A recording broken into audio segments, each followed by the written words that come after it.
আমি বেলাতলা টু ভীমার বাস্তবে এই শেষা মিশা ইউনিয়নের ভবিষ্যৎ চেয়ারম্যান পদপ্রার্থী।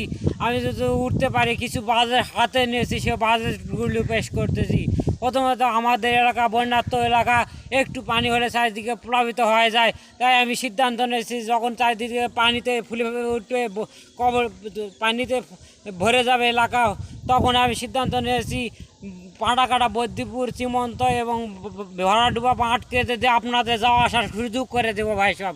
শুধু তাই নয়, আমি আরও বাজেট পেশ করেছি। সেগুলো হলো এই বন্যা জন্য রক্ষার জন্য আমার একটি 36.5 বিঘা বাঁশের অঝোরা বাঁশের বাগান রয়েছে।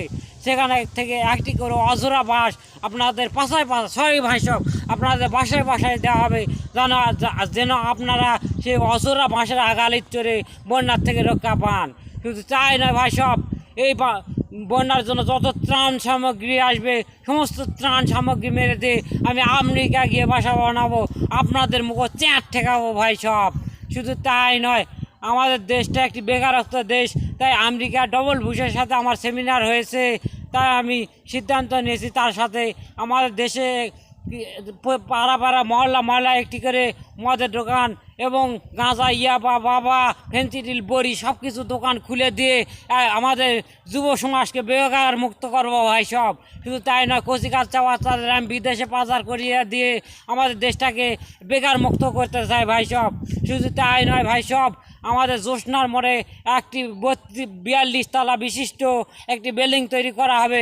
সেখানে ছেলে মেয়েদের যৌন কাজে ইচ্ছুক করা হবে এবং সেখানে যৌন কাজের জন্য 7 জন থাকবেন।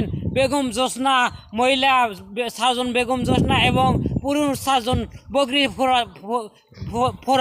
বকরি সরানা 7 জন ফজলু। আগুন সেভ করা হয়েছে আর